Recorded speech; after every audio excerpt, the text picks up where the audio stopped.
Et donc, yo les gars, c'est Mathis Football. On se retrouve aujourd'hui pour un tout nouveau débrief. Le débrief de cette rencontre entre Lorient et l'Olympique de Marseille. On est complètement nul à chier, les mecs. Je vais dire les termes. On est tout simplement pourri depuis fin janvier, début février. On pue la merde. Ce soir, on garde la troisième place. On n'est même pas foutu de ne serait-ce qu'avoir une bonne occasion face à Lorient. On met que deux tirs cadrés. C'est deux tirs qui sont quasi pas inquiétants. On a fait je ne sais combien de passes qui ont été stériles. On avait le ballon dans notre moitié de terrain, mais c'était stérile de fou. Des entrées qui servent à rien. Un Sanchez en attaque tout seul, personne pour l'aider. Un Guendouzi qui joue pas à son poste. Un Vitinha qui rentre. Bon, après, il fait pas grand chose parce qu'il a pas eu beaucoup de ballons. Un Klaus, mais qui est laborieux, qui se loupe tout le temps, chaque centre, chaque touche de balle, tout ce qu'il fait, il se loupe. Et le pire, c'est que quand le mec se loupe, il baisse la tête, il refait pas le retour défensif. Tavares, c'est pareil, le mec se loupe. Il y a quand même plus d'envie que Jonathan Klaus, ça faut se l'admettre, les mecs. Nuno Tavares est quand même meilleur que Jonathan Klaus. Maintenant, je vais dire les termes. Tavares est meilleur que Klaus. Tavares essaye de faire les efforts au moins. Il revient, il court beaucoup. Je pense que c'est un des mecs qui court le plus sur le terrain. C'est pas le meilleur, mais il court beaucoup. À l'inverse, Jonathan Klaus qui fait que de la merde. Vraiment, ses centres sont à chier. Voilà, donc un match perdu. Enfin, fait un match nul plus que logique. Voilà, parce qu'on a pué la merde. Lorient aurait limite mérité les 3 points. Heureusement que Paolo Lopez nous sort une masterclass ce soir. Il en sort beaucoup et merci à lui. Voilà une composition qui, comme à son habitude avec Paolo Lopez dans les buts, une défense à 3, de Kolasinac, Gigot, Balerdi.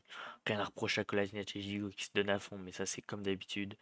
Balerdi, voilà, qui fait des fautes bêtes, qui a des errances dans sa tête, c'est un truc de ouf. Ce mec-là, en fait, c'est un gars que j'aime bien, mais là, j'ai pas envie de le terminer. Mais c'est un mec, en fait, tu le sens que mentalement, le mec, il n'y arrive plus, là. Le mec, il n'y arrive plus, il faut arrêter. Des pistons, Tavares et Klose. Inexistant, inexistant. Les mecs mettent pas un bon centre dans la surface, font pas un bon dribble, font des replis défensifs, mais à chier. Les mecs sont mauvais. Un milieu Verretou-Rongi qui est comme au début de saison. À chier les mecs, c'est trop stérile, il n'y a pas un mec qui est capable de faire une différence. De toute façon, dans cet Olympique de Marseille là, les mecs, il n'y a pas un mec qui est capable de faire un dribble ou un truc pour se débarrasser d'un joueur. Le seul qui était capable de faire ça, c'était Aminarit qui combinait bien avec Alexis Sanchez. Aminarit est blessé, on n'a plus personne. On n'a plus personne pour faire les dribbles, pour faire des trucs. C'est un truc de baiser, les mecs. Guendouzi qui joue pas à son poste, donc forcément qui est mauvais. Underk a quand même eu beaucoup de bonne volonté ce soir, et franchement, lui, je le remercie parce qu'il a quand même fait beaucoup de choses ce soir. Il a tenté, c'est pas passé malheureusement, mais il fait pas un mauvais match. Et Alexis Sanchez, pareil, voilà, qui se l'est donné comme d'habitude. Il devrait arrêter limite de se la donner parce que le club le mérite pas à l'heure actuelle. Vraiment, on fait des matchs, mais à chier, les mecs. Des entrées, voilà, Vitinha, Malinowski, Mbemba, Mbemba qui en peut plus, qui est cuit les mecs. Et on le sent que quand Mbemba il est pas là sur l'axe droit, bah c'est compliqué. Malinowski qui rentre au bout de 2 minutes de jeu, c'est carton jaune. Vitinha, bon, qui fait quand même les efforts du pressing.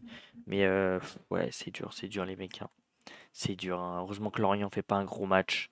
Heureusement qu'ils jouent mal leur coup parce que Bamba Dieng a fait très mal à Gigot qui a su résister. Robin Fef, pareil, il a fait très mal avec son toucher de balle. Les pistons du côté de Lorient, Yongwa et Kathleen ont fait mal à Klaus et Nono Tavares. En même temps, c'est pas très dur quand on voit le niveau qu'ils ont, les mecs. Donc, franchement, c'est limite une bonne chose qu'on sorte avec un 0-0 parce qu'on aurait pu complètement perdre ce match, les gars. Donc, bah, j'ai pas grand chose de plus à dire. Voilà. On va faire abstraction de ça. On va aller se coucher. Ça ira mieux demain, je l'espère. Mais en tout cas, les mecs, si ce débrief vous a plu, surtout ce coup de gueule parce que vraiment, j'en peux plus. Si ça vous a plu, je vous invite à liker, en espérant que ça vous ait quand même pas plu, que je pousse un coup de gueule. Mais je vous invite à vous abonner, voilà, en activant la cloche de notification, ça fait toujours extrêmement plaisir. À liker aussi pour le référencement, les mecs. Objectif 10 likes, je compte sur vous. À commenter en me donnant vos tops et vos flops. J'imagine qu'il y aura plus de flops que de tops, surtout côté marseillais. Mais bon, bref, les mecs, hein, sur ce, c'était Mathis Football. Ciao l'équipe.